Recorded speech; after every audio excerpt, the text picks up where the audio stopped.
The Klinkhamer is a fly that needs absolutely no introduction. One of the best dry flies ever invented.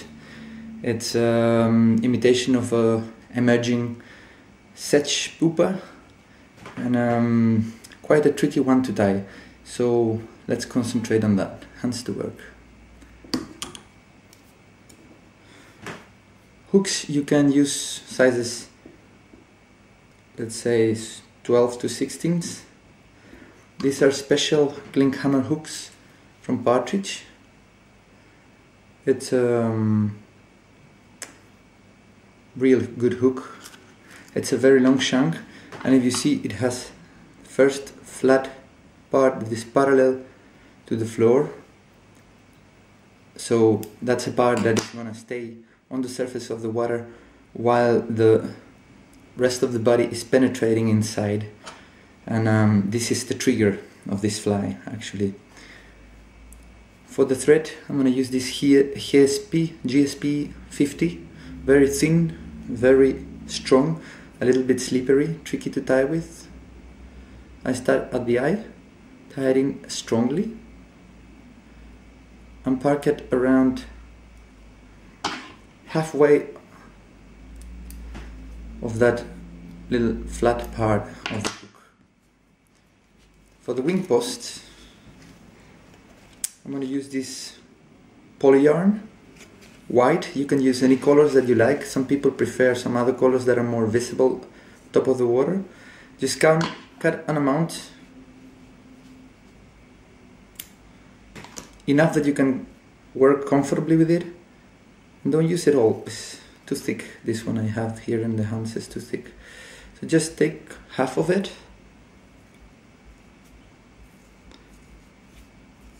and have a good amount that allows you to work comfortably. Tie it in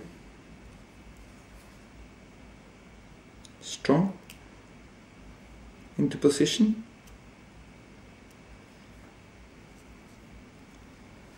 Now cut the back part into a diagonal.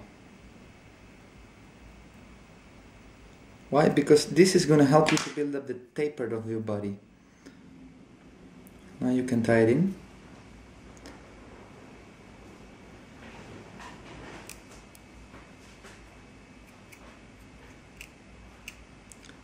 It doesn't have to be so precise because you will cover the body with dubbing. It's just, I like to do it this way to build up my taper. Come back in wide turns. And now the hackle. For the hackles, it's a nice opportunity to use these long hackles, wide hackles that you're not going to use for your small dries. This is a dun color, but you can do it on grizzlies as well. Once you pick up one, measure it this way. Just allow it to bend under the hook tip, and you see the fibers should be as long, more or less until the end of the hook here. That way you know you have a good feather. Pick up the feather, take some of the fibers back,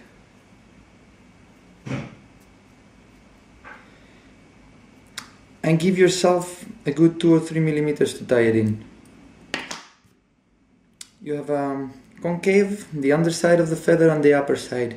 Because that's a concave, it's going like this. Bring it in.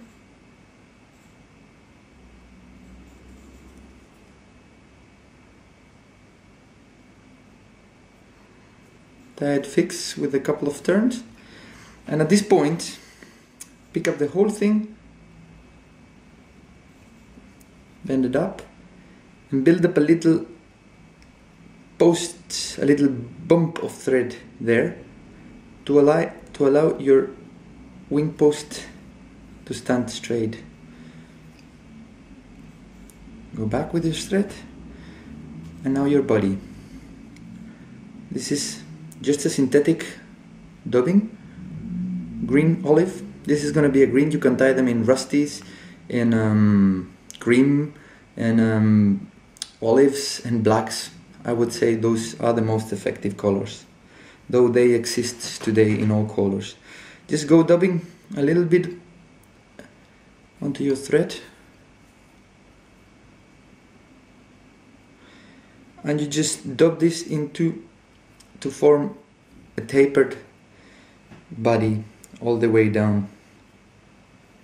Just don't overdress it, but tie enough that you can wear comfortably. The excesses, you can remove them later.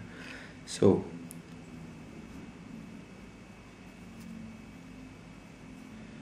fix your dubbing and tie on your body.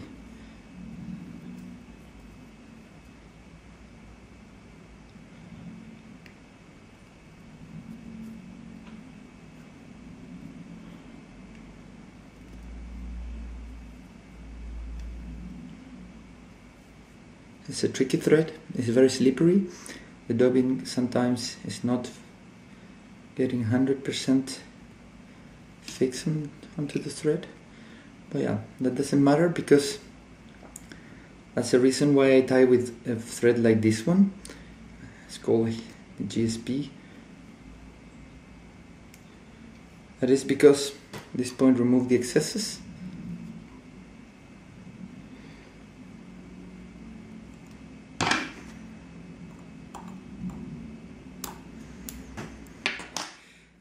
Why is it that I'm tying with this thread? Now you're gonna see it, because it's so thin and so strong that if I go back on ribbings, doing like a sort of ribbing, it will just tend to sink into my body, securing the dubbing, making my body stronger.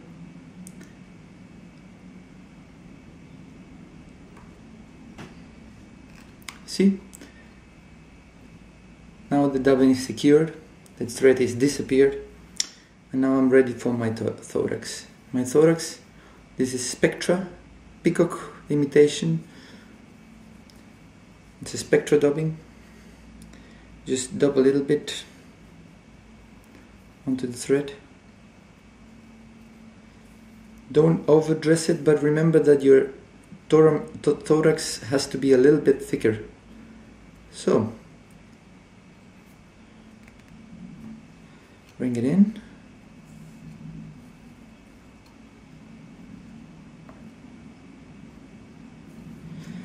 This is, I know that the original uses the peacock feathers, but this dubbing is extremely strong, effective, gives you more or less the same effect, and actually your fly will last much longer and will never fall off when a fish bites it.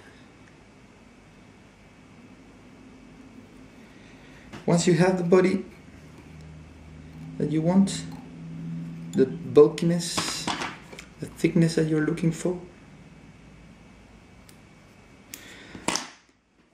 comes the most delicate point of this fly, the hackling. Park your threads just at the back of the wing post. Yeah. Pick up with 2 fingers your whole fly, open the vise and turn it up, and turn it into this position. The idea is that the wing post will stay parallel to the floor, and that your thread will be hanging behind the wing post here. Now I'm going to hackle this fly. I'm going to bend back the hackle, turn it softly around with the concave side looking into the direction of the wing post, and the first turn, very softly, is the most difficult. I will do it at, let's say, at 1 millimeter of the wing post. Now hold the tension on the wing post so that you can do it correctly. Now the second turn comes under the first one, and you go down in consecutive turns until you have enough hackle as you want. How much?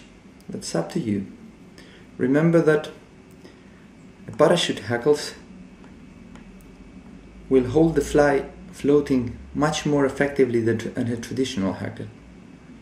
So you don't need as many turns as with the traditional. For me, that's enough. At this point, I pick up the feather, pull it back opposite direction from the wing post, and you go and secure it with one turn of thread.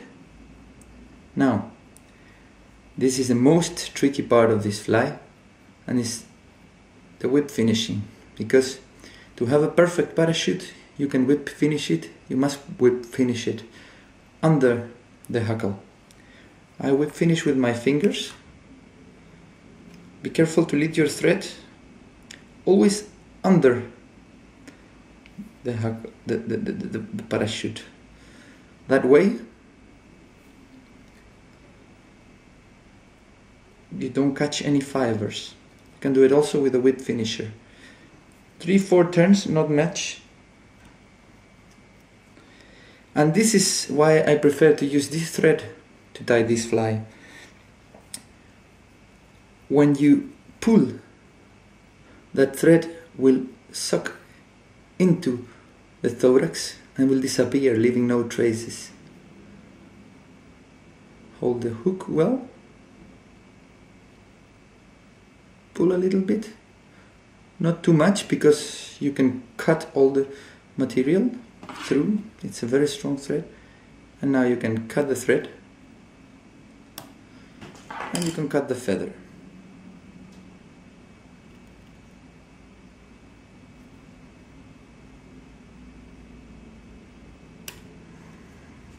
Now, turn the fly back into position.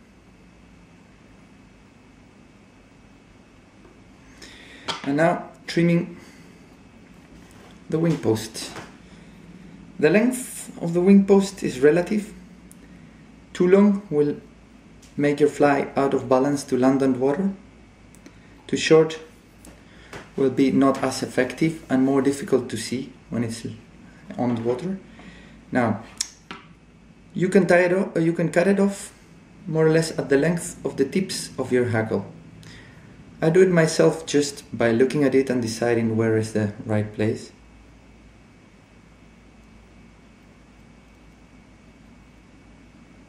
Cut it rather a little bit too long, then you can just trim off the rest. But if you take too short, you cannot add any material anymore. And that's it. According to me, a good Klinkhamer. Now, that's a Klinkhamer from under it.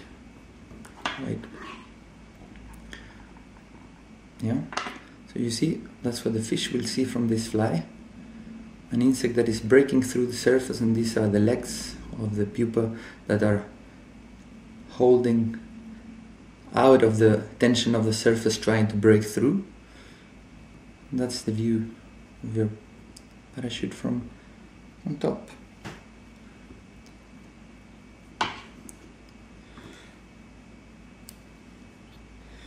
A fantastic fly, probably the best dry fly existing. Thanks for watching, and see you maybe in the next pattern.